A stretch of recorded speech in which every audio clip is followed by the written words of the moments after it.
All right, well, welcome everyone. My name is Jennifer Scott and I'm the Director of Alumni and Family Relations. I have seen many of you over throughout the summer and this fall earlier from various meetings, and we're glad that we could reconvene again and give you a campus update tonight. So I'm glad you joined us. We are recording this session, so if you know someone who missed it, we'll make sure that we put it on our parent page at Bethel after tonight. So tonight the goal is really to give you as comprehensive of an update as we can.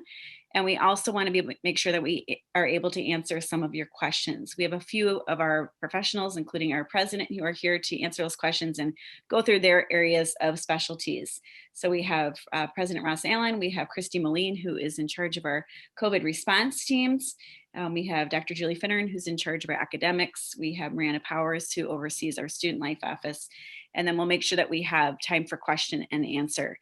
For those of you who are familiar with Zoom, you'll see a Q&A at the bottom of the screen, but we're actually asking if you would use a different format tonight. And so I'll write this in the chat as soon as I'm done talking. We're using slido.com as our place that we receive our questions. That way we can contain them. And if we don't get to all the questions after this meeting's over, we can make sure to follow up as best as we can. That allows you to ask your question privately. So slido.com, actually, I don't know if it is private. Yes, it is. Okay. And the code word or the password is all one Bethel Parent, BETHEL PARENT. So I'll add that to the chat as soon as I'm done doing my introductions and my prayer. I really just want to say thank you for joining us tonight. And I cannot say thank you enough to our faculty and staff who have gone in the areas of service and care for our students into a place that I've always known Bethel is a special place, but this fall seeing my colleagues do what they've done to care for, to nurture, and to educate our students has just been unbelievable. So I just want to publicly say thank you to my colleagues. And I also want to say thank you to the parents who are hearing the stories from your students. And some of them are great and some of them are hard to hear. And you've navigated well this road of being a college parent and trying to do some letting go, but also trying to really care well for your student. I can relate. I'm doing that myself. So thank you for being here. Thank you for sticking with your student and encouraging them. And I hope that we're able to get a lot of your questions answered tonight. So with that, why don't I open us up in prayer and I'll turn it over to President Ross Allen. Heavenly Father, I do give you thanks for your sweetness and your presence and your ability to help us make decisions and clear the way for knowing the path forward when it seems so unclear. Lord, while we don't have every answer and we certainly have to pivot and we certainly have to reevaluate, God, you've given us a team of people who have brains, who have experiences and have the ability to discern a correct and a good path, the best that we can for our students. God, would you continue to do that after today? Would you continue to make clear the way for Bethel to offer an amazing education in a place that gives them access to each other, to faculty, to staff, to resources that are going to help grow them in their walk with you. So I pray a blessing on all the people that are making things happen behind the scenes, including those on this call tonight. In Jesus' name we pray. Amen. All right, so with that, I will let Ross Allen take it over. Thanks, Jennifer, and thank you for all your work you do with our parents. Thank you for parents for joining us. See that number keeps popping up, so glad you're able to join us and take the time. I'm going to just say some introductory comments, and then we've got some people who have been working on this very closely and been working with the students, and we'll have them give you more information. But I want to start out first of all and make sure I reiterate our goal all along has absolutely been to provide a safe environment for our students, for our faculty, and for our staff. And so that is absolutely our goal. We also have a goal that we provide the excellent education that we are known for in the community. And I am, as was referenced, I'm absolutely thrilled that our faculty are willing to do that, and the staff and everyone has stepped in and worked so hard at this. And so we have, with those two goals in mind, and with a lot of collaboration with various parties, Minnesota Department of Health certainly has been an outstanding support, but other universities as well. We've had great partnership with other universities. And as you've been watching the data, we have as well. Obviously, we've been watching the limited scientific data that's out there, unfortunately, as somebody comes from Medtronic, it would be great to have much better scientific data, but this is such a new novel virus. So as we've been analyzing that data, we have said all along we want to maintain those two goals and optimize both our safety and the excellent environment that we've had available. It has been fun to talk to your students and hear how thrilled they are, those that are able to be on campus, and hear how pleased they are for that environment. We've done surveys of both our faculty and our students, and continue to be pleased that they've appreciated the work and the effort that have been put in to create the environment that we have. But because we're following that data, we will respond as we get that data and as we analyze that. That's good medical practice, that's good decision making. And so as we get that data, we will respond. And so we know that this causes perhaps frustration for you and certainly for students and faculty and staff. But that data needs to be analyzed. And so we did mass testing that, Christy, I'm sure you'll describe, I think you're going to expand on that, last week, together with partnership with Minnesota Department of Health. And given the volume of data that we had, we chose to take the actions that we announced on last Friday. I want to reiterate that we didn't have any indicators that it was being spread in the classrooms, but because of the significant volume of time that students are spending in the classrooms for an extended period of time, we decided to put a pause on that. Now we're analyzing the data, and I'm not sure, Christy, if you're ready to share that, but we see very positive results, which we expected. And so we announced then last week that we would, was last week or earlier this week, over the weekend perhaps, but we will make a decision by Friday, and we will do that and communicate what our plan is for next week. But we wanted to have time to analyze that data. We've had a variety of discussions. Some of you called in, and perhaps some of your students have called in as we've talked through this whole balance of using the data and planning out and giving you an answer. It's a tough balance. And so we appreciate that this has caused some juggling on everybody's part, but it's, again, with those two common goals of safety and giving the community experience. So I'm going to stop with that. We're going to have a lot of questions later. Maybe I'll be back on if there's some questions I can help with, but I'm going to now turn it on to over to Christy Moline. I'm going to say, having come from a medical background, perhaps has given me some benefit, but we are blessed with God having put Christy here 4 years ago, I guess, and had gotten to know, she's gotten to know Bethel, but she brings pandemic experience and global health or public health experience. And so God has been good in a variety of ways. And so Christy has been leading us through this. And I look forward to you giving some information, Christy. Thanks. Thank you so much. Welcome, Bethel parents. I thank you for taking time out this evening to get an update from us on the status of things at Bethel related to COVID. I feel like it's important to share with you some context for how we have approached our decision-making. Ross mentioned that we're looking at the data, and that's exactly what we're doing. I'm going to provide an example for you about how we've used the data to inform our decisions, and that we will continue to do that.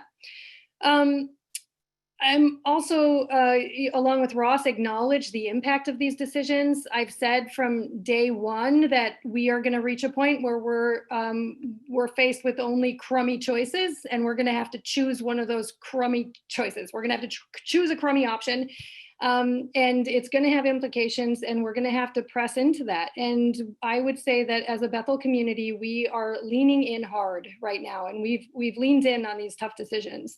But I don't take that lightly, and I totally acknowledge the challenges that come with some of those decisions. So with that, I want to give you some context for decision making. I will talk a little bit about the mass testing event that we did, and I can touch on perhaps what we have in store for future as far as testing goes. So I'm going to use the example, if you heard about the Arden Village precautionary quarantine going into Halloween weekend, I'm going to use that as my example to share with you how we're looking at our data. So we have an entire team of people looking at our data every single morning. So we look at things like how many positives have we had overnight or in the last 24 hours, but also in the last 2 weeks. We look at our 14-day trend of positives. We look at the number of outstanding test results. We look at the number of those who are awaiting test results who are also symptomatic. We're looking at how long does it take to turn a test result. If you weren't aware, we've partnered with Mayo Clinic Laboratories we collect the sample and they process the test. We look at what is the status of the virus in the broader community. So we are looking at all of these inputs. Additionally, we look at what is our isolation quarantine capacity on campus. And all of these things are part of our daily reconciling of our status so that our team can see a clear picture of this is the status of the virus on campus. So with that, when we went into the week before Halloween, we had seen an increase. We had been seeing a trend of 18 positive cases over a 2-week period for the previous 3 weeks. So we were pretty consistently seeing that 18 over 2-week period. The week before Halloween, we saw an uptick, and we saw an uptick for 2 days and then a lull. And we used that lull to say, is this a lull or is this not a lull? And wanted to make sure that we were not preempting decisions. And then the following Thursday, we saw some of our leading indicators again show that we had an upward trend. One thing I failed to mention is our hotline calls. So we use that as one of our leading indicators too, the number of people calling our hotline. And we pay attention to that on a daily basis. So we saw an increase in hotline calls. We saw an increase in those getting tested. We saw an increase in those getting tested who are also symptomatic. We also saw a significant delay in the amount of time it was taking for Mayo Clinic to return a test result. We had gone from about 50 to 55 hours over the past 3 weeks to we're waiting nearly 90 or over 80 hours rather for a test result to return now. So we took all of that into consideration, and understanding that students had a lot of opportunities to do social things off campus that were unlikely to be socially distanced or use face coverings. We had to lean in hard that weekend in Arden Village. And so when we're looking at our data, we're looking for trends. And what we saw leaning into the Halloween weekend was that one of our residence halls was disproportionately represented in our data in both 2-week positive cases and those awaiting test results. So took that action to put a precautionary quarantine on Arden Village, primarily to wait out that test result time, the time it was taking to get test results to return from Mayo Clinic labs. We needed that information to further inform our decisions. At the same time, the Minnesota Department of Health had been working on trying to get a handle of the 18 to 30-year-old population, which if you saw the news at all today, there were press releases about this and this population in particular. But they reached out and asked higher education partners if there was any interest in partnering on a mass testing effort so that they could get a better handle on that age group. The timing was good for us because we had been seeing this delay in test results returning from Mayo, and felt like, gosh, if we could really get a handle, we could look this thing square in the eyes and see how big our challenge is. And so we hosted that mass testing event. We tested over 832 individuals that day and started getting results returning in 24 hours. So it was a whirlwind of a couple of days, as you can imagine, but had a lot of great participation across the community. We did see a number of positive results out of that event. In the total of 832, 723 of them were Bethel affiliated. So we had some extra community members attend, but in total, there were nearly 99 positives in that group. So it was a high positivity rate in that testing. I guess I'm pleased to say that most people were asymptomatic or had mild symptoms, but nonetheless, we have now this scope of this challenge we need to deal with. So given the fact that we've been data-driven the whole time and we didn't see any evidence of spread in classroom, we wanted to just be absolutely certain that classroom was not a source of spread. So wanted to take the time to evaluate that data. And Julie's going to talk a little bit more about virtual, but before I pass it to her for that, I'm going to talk a little bit about more broad testing. So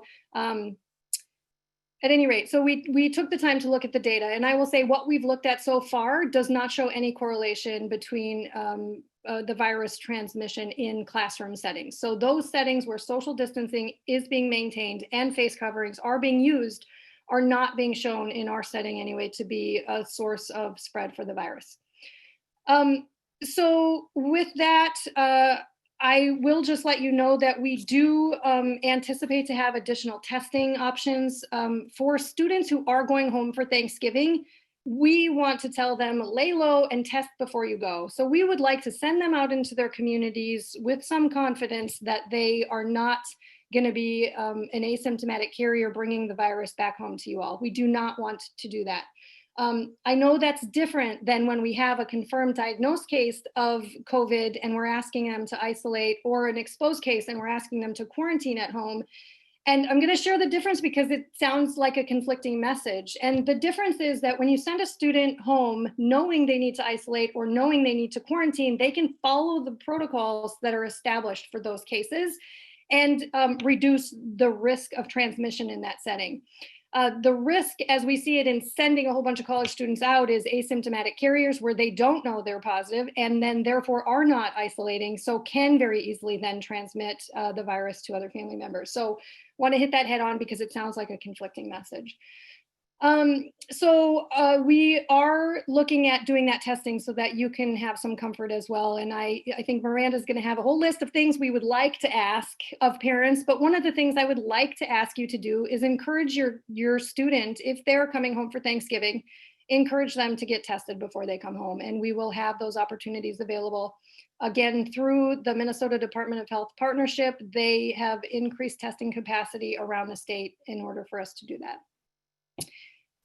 Okay, I'm going to take a breath and pass it to Julie, but I do welcome your questions on Slido and hope to be able to answer as many as I can. So, Julie.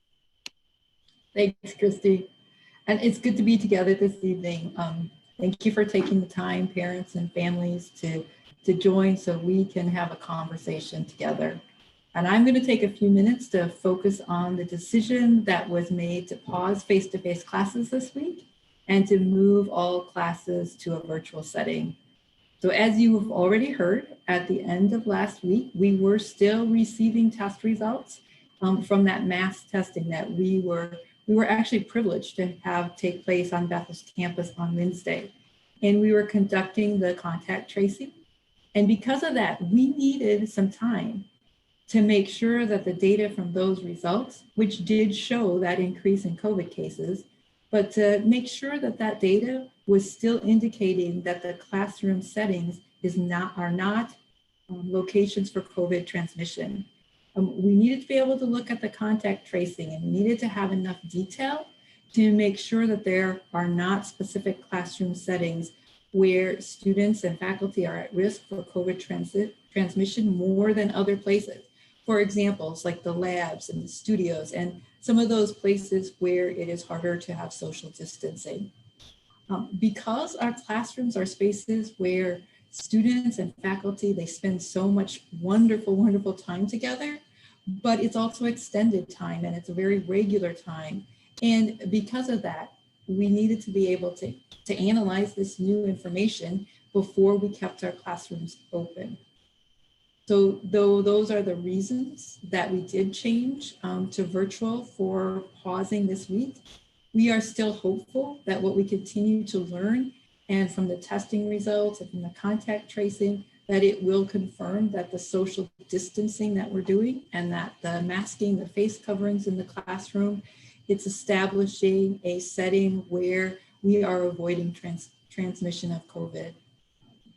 Also, we join you in trying to think about after Thanksgiving and making plans for these weeks ahead. And as I believe it was Christy already stated, or maybe President Ellen, but we will be communicating those plans for the rest of this semester. We'll be letting you know, students know by Friday at the latest. But no matter what it ends up that those plans need to be assured that the professors and all of us, we're committed to knowing that we can finish the semester well academically. We're going to finish strong. And you can help by encouraging the student in your household to do that also, to stay engaged, to be participating in class, to be making sure that assignments are done and done well and on time, and supporting that if he or she needs help, to go to the professor, go to the ask office, all of those things. This time of the semester, even without COVID, it's sometimes a challenging time to keep motivated, and it can be even more so this year. Talking about that motivation and just life in general, Miranda, I'm going to go ahead and pass over to you for the student life perspective. Thanks, Julie. And thanks, parents. I'm trying to reposition myself so I can see the Slido questions and my notes and all of those things. So I just want to say again, thanks for joining us. I know it's been a little while since we've been together with parents. And so our hope is that our conversation with you tonight creates a little bit more clarity about what's happening with your students, what's happening on campus. Because I know I've talked to several of you, and sometimes you just have a question about a certain situation and all those things. So know that we are happy to answer individual questions as we're able. So it was great to be with the students last night. Many students joined us. So some of you have had questions just like they have about why are we allowing campus activities if classes have been in a virtual environment this week? And so we want to just assure you that since the beginning of the school year, we've been doing student activities, events, and other things happening on campus. And those settings are really set up and so that social distancing can be maintained and that people are wearing face coverings. And we have noted that there hasn't been transmission in those settings. Similarly, what we are finding is that students are getting this likely off campus. Sometimes they're going to restaurants, or they're going to a wedding, or they're going to a group gathering, or those things, and then they're bringing it back to campus. And then they're oftentimes not following as masking and social distancing in the residence halls. And so they'll invite a friend over, they won't know that they're sick, and a couple days later they get symptoms, and that's how we're seeing this spread. And so some of the precautionary quarantine things that we did this week included just saying, hey, stick to your room, stick to your residence hall, because we're working hard to kind of keep the transmission low on our campus and to mitigate that. So I spoke a little bit about different activities off campus. One of the things that was important this week was that we keep common spaces open, not only in the residence halls, but also the library, the wellness center, the lounges, all those spaces where students can gather together, keep 6 feet of distance, and then mask appropriately. Christy didn't mention in her time, but she can circle back to this. The Minnesota Department of Health has been a great partner for us in this, and so we've met with them several times and we'll continue to do that. They are not recommending that we send a flood of college students into the community, given that the increase in numbers is likely in the 18 to 30-year-old population. So that's why you saw some of those things happening in our state today with opening up more testing for that population. And so as we think carefully about how to mitigate spread on our campus, know that we're taking that MDH guidance and saying, it's not our intention to send all of our residential students home at once. And that as we think about Thanksgiving and other things, that we are taking that guidance seriously and working with them hand in hand. I think they might even get sick of us, but we really appreciate their guidance and help. I just want to say, you know, this summer when we talked, we said, this is how we think this is going to work. And we've learned a lot this fall with your students. So I just have a couple things for you parents tonight. I know sometimes it feels a little like, well, I'm hearing so-and-so didn't move, or this is happening on campus, and I'm not really sure. But when we get a high number of positives on our campus, like we did last week, we have a number of systems that have been put in place this week or this fall to work. So we have a contact tracing team that reaches out first to the case or somebody who has a positive test result.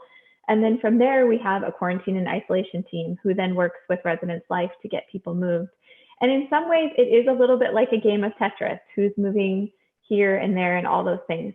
So I know that I had seen at least one question. I had one parent call about, are we isolating students in the freshman residence halls? And I want to be clear, nope, we're not doing that. So if there's a positive COVID, we are moving those students. And sometimes it might take, you know, we get a test result back at 9 o'clock at night. Sometimes we're moving them that night. Sometimes it's within for sure 12 hours. So that all takes time for it to happen and to say, who are their close contacts? Where can we move them? But we did open up some more quarantine spaces in the freshman areas that we are using as a last resort. So quarantining is people who have been named close contact, And we're working hard not to put anyone who's quarantining who's symptomatic in those places. I know some of you might be referencing a certain situation. Part of we can't really speak to other people's medical situations, but I will tell you part of our process all fall has been when somebody's awaiting a test result, we give them specific instructions. They may stay in place in their residence hall room until they get that test result back.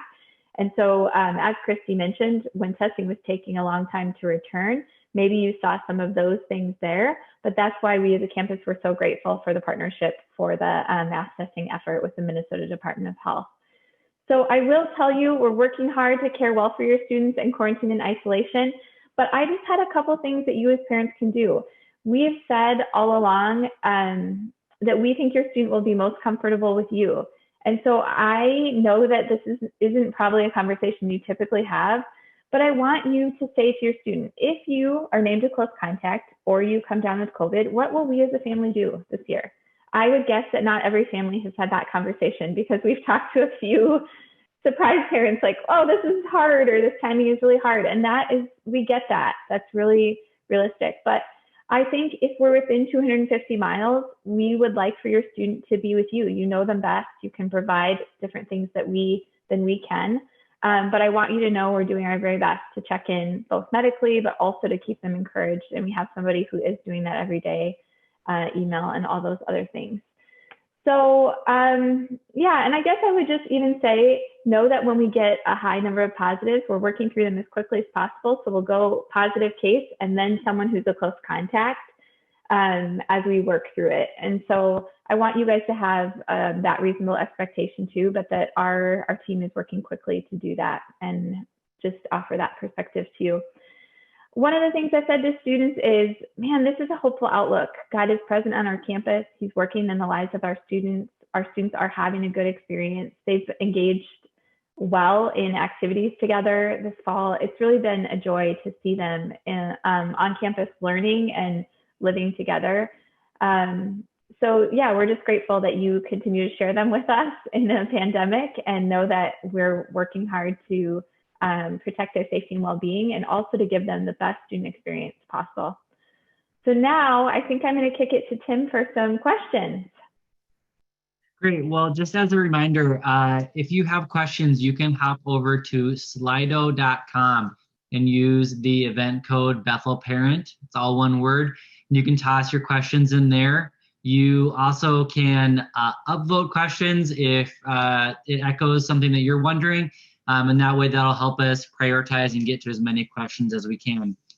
So I think the first question, Julie, is for you. Some questions from parents around, we've said that we will announce our plans as a university for Thanksgiving and beyond by Friday. But regardless of kind of what that decision is, if a student finds that for their situation, it's maybe in their best interest to stay home after Thanksgiving break and continue their studies virtually, is that an option for them, and how would they look into that? Yeah, important question. So we have throughout the fall given students the option in the vast majority of their classes to be able to choose if they participate by joining face-to-face or if they participate virtually. And that will still be true for the last few weeks, and they can have that conversation with their professor. Now, there are a few exceptions where that professor is not going to be able to say that that's possible because of the learning outcomes of the course. And those are typically some of the lab sciences, could also be a clinical placement, some of those types of courses. But that would be the best route for your son or daughter to approach their professor. Great, thanks, Julie. Christy, we have a question around capacity of resources on campus. That's one of the factors in us deciding what direction to go. It impacts our alert level. Can you talk a little bit about our status of resources and how we see that looking in the next several weeks? Yeah, so I assume you're talking about testing capacity, isolation quarantine space. So our testing capacity is really good. We could do as many tests as we need on campus. The challenge is the turnaround time with Mayo. I did see a question about, are you looking for alternatives? Yes. That is why we went with the Minnesota Department of Health. They're partnered with Vault Labs and our ongoing, if we're doing mass testing, we're still doing our daily tests with Mayo because we don't have another daily option right now with Vault Labs, but we are looking at using the MDH partnership with Vault Labs to do more of the mass testing options. So I would say our testing capacity is good. We are working with Mayo every chance we get to understand, it's well out of our control. So we could speculate on what the challenge is. They can speculate or tell us what the challenge is. At the end of the day, we have no control over how long it takes to return a result from Mayo. So someone also asked, will my student have to go off campus to get that test before Thanksgiving? No, our plan is to have testing available on campus for students and strongly encourage them to get tested before they leave. And just so you know, in case you're talking to your students, another thing you could help with is this is a saliva test. It's not, I affectionately call these the brain swab. Those deep nasal swabs, if you've had them, they're not very pleasant. This is it takes a little while to fill the tube with spit, but it's effectively it's a saliva test, painless. And the results come directly to the person submitting the sample. So that is a really good option for us. So the state literally rolled that out when we did our first testing event with them last Wednesday. We were the first one to do the mass event with Vault in that way. They've also set up community clinics around the state to be able to collect samples like this. So just that's a good resource for you if you're looking for a testing place. Check out the MDH website for where to get that done. So I would say isolation quarantine capacity. This is where when we get positives, Miranda articulated the process well. And I think it really, the simplicity of that description understates the complexity of managing it. It is a giant game of Tetris, if you can imagine, moving students from room to room, then having our facilities come in and clean those rooms with enhanced cleaning protocols to get them ready for another student. So we manage our isolation quarantine capacity on a daily basis, and we fluctuate between 48%. We have been in the last couple of weeks. We've been down at, where we've only had 10% of our space occupied. In the last couple of weeks, we fluctuated between 48% and 90%, I would safely say, in our quarantine and isolation designated spaces on campus. But our residence life staff is working all the time to increase that capacity. And part of that is getting those students that we know to be sick with COVID in the best environment for them, which we believe is at home, and reserving those spaces on campus for those students who really cannot go home because either there's an at-risk family member or the travel distance is too great. So I would say our capacity is good. The rate limiting step for us is the return on test results, and we are working to remedy that with other options that are available now. First, I was just going to make sure people realize that the other test that we're providing through Mayo is not what do you call it? It's just a nasal swab, so it's very simple as well. I've had it done several times just as part of the making sure it was working, and that one's an easy test as well. But this one's even easier, spitting in the tube. Great, thanks. Several of you are asking questions about what Thanksgiving through Christmas are going to look like, and as was mentioned, we will be, we're making those decisions this week based on the data. We'll be announcing it by Friday. So your student will receive communication as well as you will receive communication sent directly to you. But there is a question that we can't answer. Miranda, the question is, what will access to the residence halls look like between Thanksgiving and Christmas? Yes, so the residence halls will be open the rest of the semester, and residence halls are open during Thanksgiving break. There is food service available. For Christmas break, the residence halls do close, and as is typical in any given year, we have an application process where students who maybe need to stay for a certain reason can apply to do that in specific residence areas during the Christmas break. So yeah, that's what will be happening over the residence. I was saying, for people, we're going to do a turkey trot on campus. We're not. But if any of you guys want to lead that, let me know. Can I just add that regardless of the learning modality, the res halls will be opened for the duration of the semester. So I know a lot of you are asking, what kind of travel plans can I make? If you end up having to shift to virtual again, are you going to send my kids home? No. The residence halls will be opened. You can leave your students there and resume your travel plans as you had planned them before. And they can do, if they have to, they can do virtual from their res hall rooms. But again, we'll provide more detail then, but I think it's important for you to know you can plan on them. We're not going to kick them out on the street. We are going to have the halls open through the semester. Great. Thanks, Miranda and Christy. Julie, we have a question. Some people are thinking already about the spring. And so wondering, are we making changes for spring yet? Are we talking about spring break or other breaks? Where are we at in thinking about spring 2021?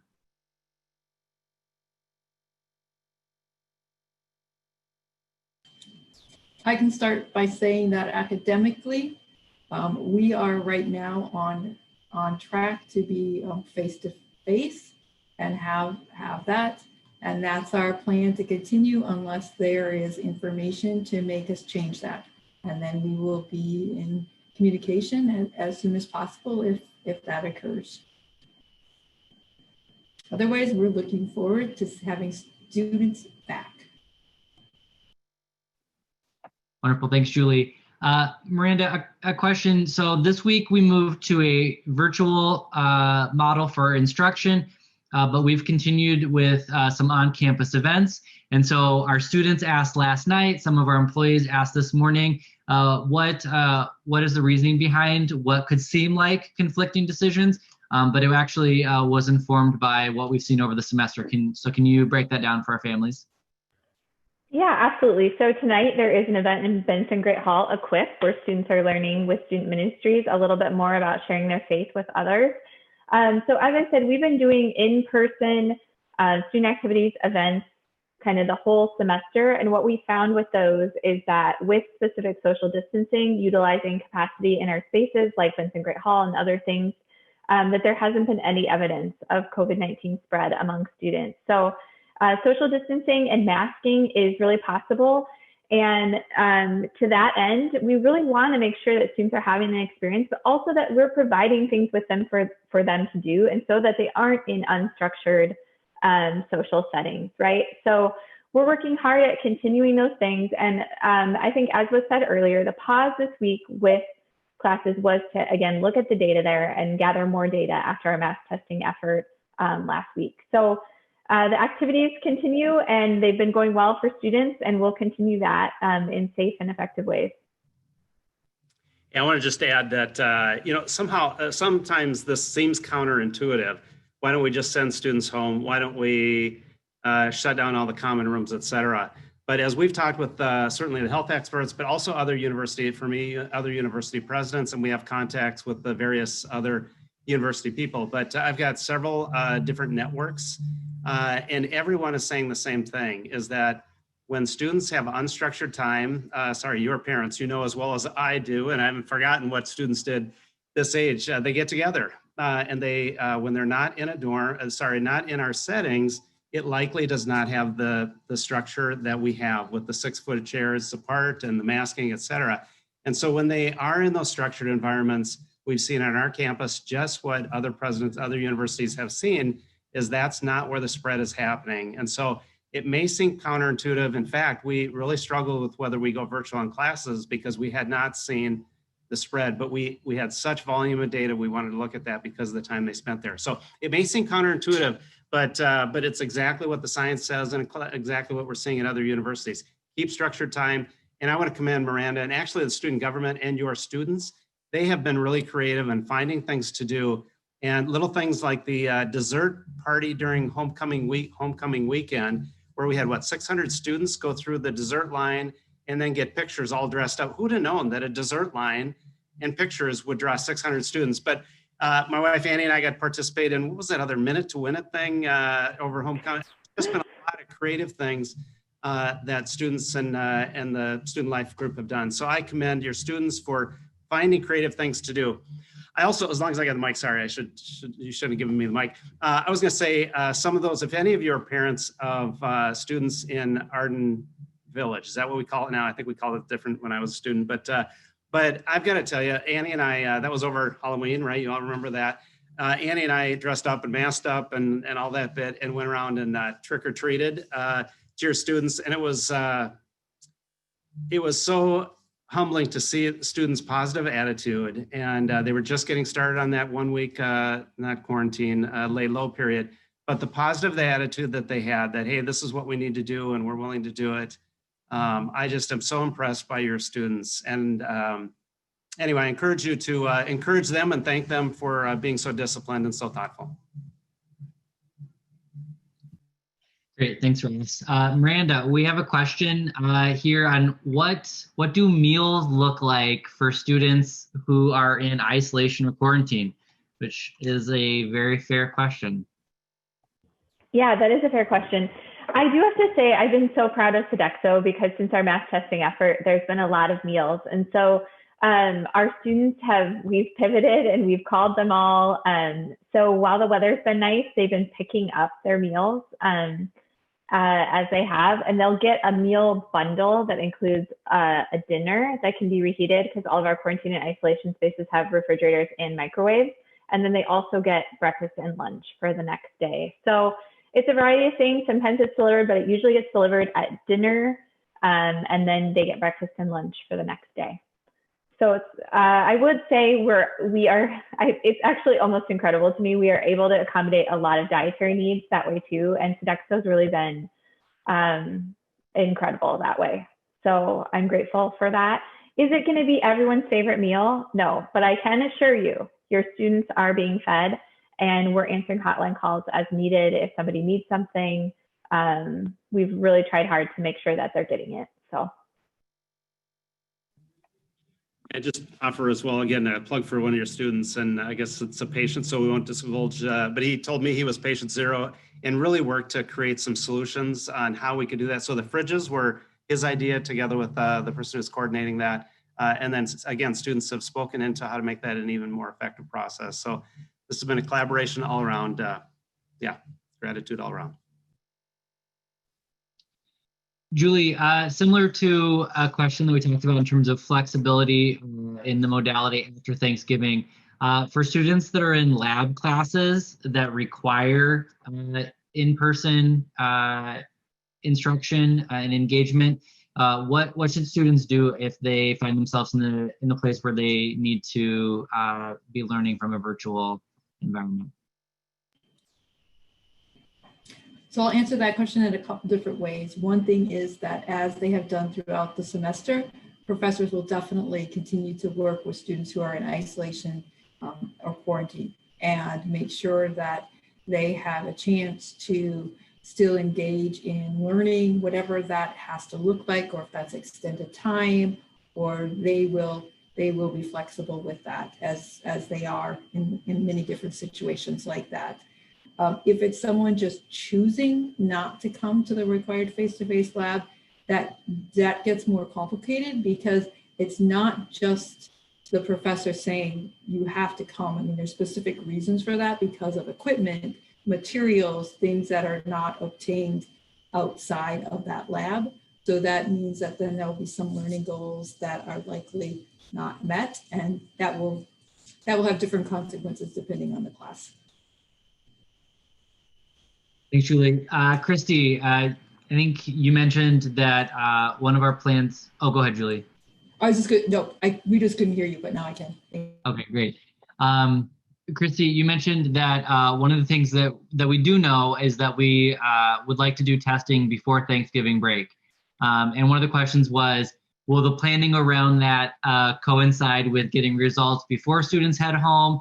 There's a similar question asking, what is our time frame currently around testing? So if you could talk maybe a little bit about the turnaround time we saw with our last mass testing event, because we think that's how it'll play out with a pre-Thanksgiving test. Yes, good question. So yes, we are being thoughtful about when that test occurs. We don't want to do it too far in advance so that there's risk for exposure in the meantime. So we will be advising students too that once you get tested. Again, you're in that lay low before you go period. You don't want to risk exposure to your family, so you don't want to be out collecting this in other places. So our plan as of now, and it could change, is to test that weekend before Thanksgiving, because test results have been taking 24 hours, but I have to imagine that the increase in access to testing through Vault Labs and the volume that we're going to be experiencing, because all universities are being offered the same sort of partnership, that volume is going to increase. So I'm going to even expect that it could take 48 hours or maybe longer to get those results. So if you do it on the weekend, then you have the result perhaps by Tuesday, and we have no classes on Wednesday. I'm saying that hoping that I'm right. Nods? Yes. Okay. No classes Wednesday. So assuming that your students, if they're planning to travel home, that they are doing that on even Tuesday night or Wednesday. So trying to be as thoughtful as possible about that turnaround time, getting results before they go. We do not want to send, we would prefer to send students home with those results in hand. So that's the plan. Good deal.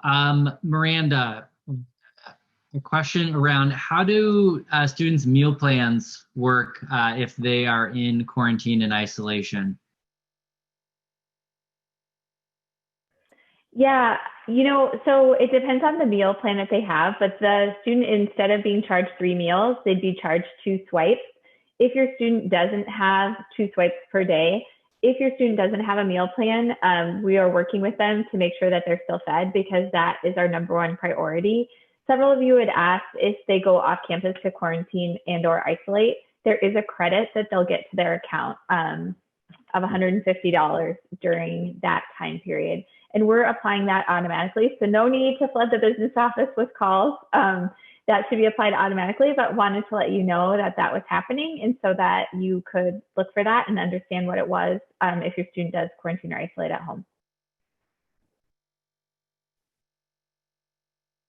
Great. Christy, can you, there's a question here about when students are coming out of quarantine or isolation, and it's a lot of things to remember. So can you talk a little bit about not only what those timeframes look like, but also how we communicate with the student so that they have clarity on what emerging from quarantine or isolation looks like?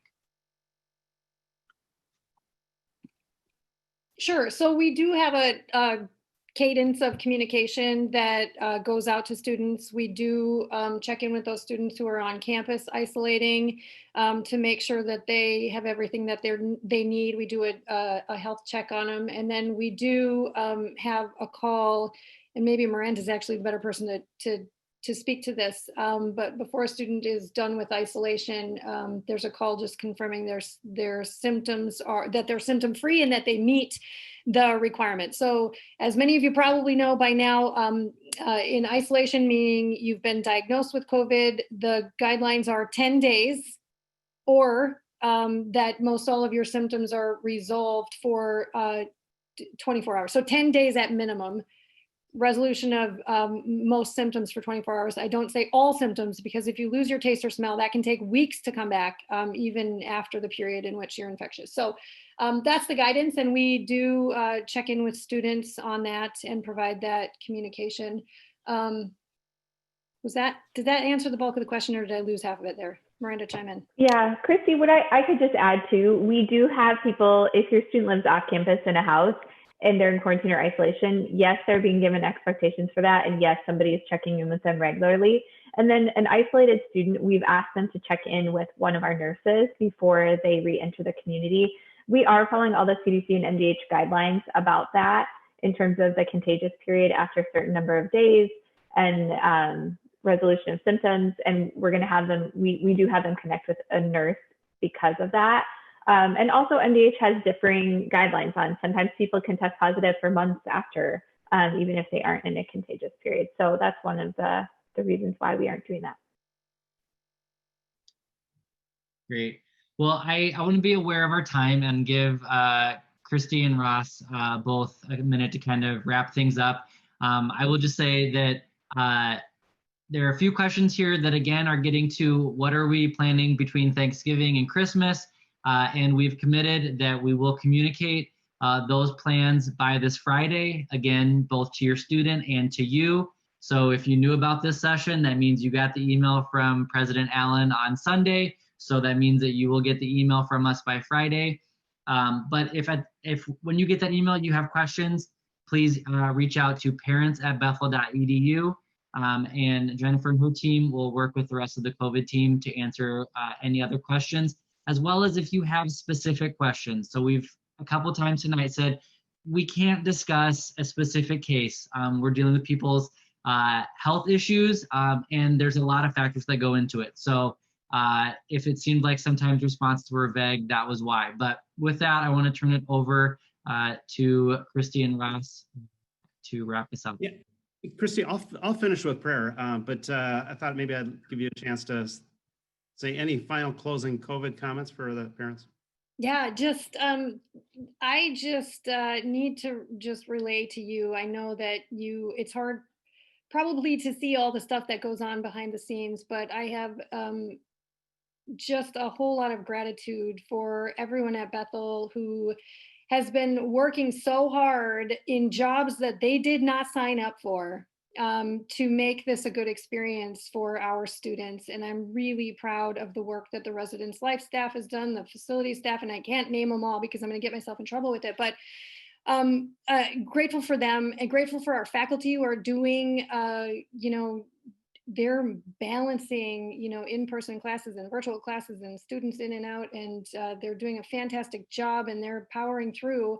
And then gratitude for your students. They are so helpful in they're sharing their feedback with us about their experience to help us improve things. And that is like, what else can we expect of them? And I'm just so grateful for them and for their desire to have this experience at Bethel, and for you as parents for trusting us with them. And we I just wanted to acknowledge that. So that's my final comment. Ross, I'm going to pass it over to you. Hey, thanks, Christy, and thanks all the rest of the panelists. And parents, thank you. Thank you, first of all, for trusting your students with us. And we realize that these are trying times, and especially as parents of people at this age. So thank you for that.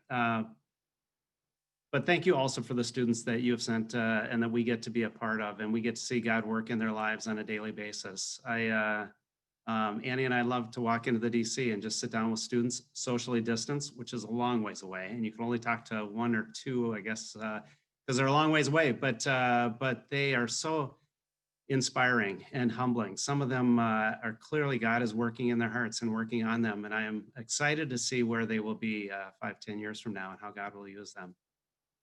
But I'd also say that we are grateful for your prayers. God has certainly stepped in. We have seen him work this fall in ways that, individual ways and broad ways. I think Christy mentioned that we were the first university that got to do the mass testing. That has given us great information, really catalyzed how we move forward between now and Thanksgiving and after Thanksgiving, as we said, we'll announce that here shortly. So I ask you, beg you to continue to pray for us. In fact, I'm going to finish in prayer here. But I want to ask you to continue to do that. We have felt those prayers, and I continue to be amazed that the God who is unchanging and immovable, yet is moved by the prayers of his creation. And so I know many of you are, those of you are not, that I would hope that you would begin to feel inspired to pray for all of us, because we know we need that right now. These young people are, and adults, sorry, we have a whole group of population. Maybe some of you are parents of adults here. We have a lot of different students here, but as we're thinking of certainly the residential students tonight, we need your prayers for that. So thank you for that. Let me close. Dear Heavenly Father, I thank you as we all come together, all 100 or so of us, and hold our hands up in spiritual prayer to you, and are on our knees in front of you and offering ourselves to you, that we would all be servants to you, that we would be about your work, whether as parents, faculty, or students, or staff, that we would all be pouring into this ministry that is Bethel University. We thank you that we get to be your hands and feet, and those of us on the call get to be your vessel to these young men and women. Lord, we ask that we would continue to do this honorably and that our goals and motivations would continue to be for your glory and for your service in everything that we do. Thank you, Lord. In Jesus' name we pray. Yeah. Thank you all. And again, as Tim said, be sure to let us know if you've got questions. Christy and I had a 45-minute call with a student yesterday who was really passionate about some things. It was good to hear from him. We've heard some from a couple of you. In fact, I think one of you, I saw your name on here. We welcome those feedback directly. Thank you for your input directly and otherwise. Take care.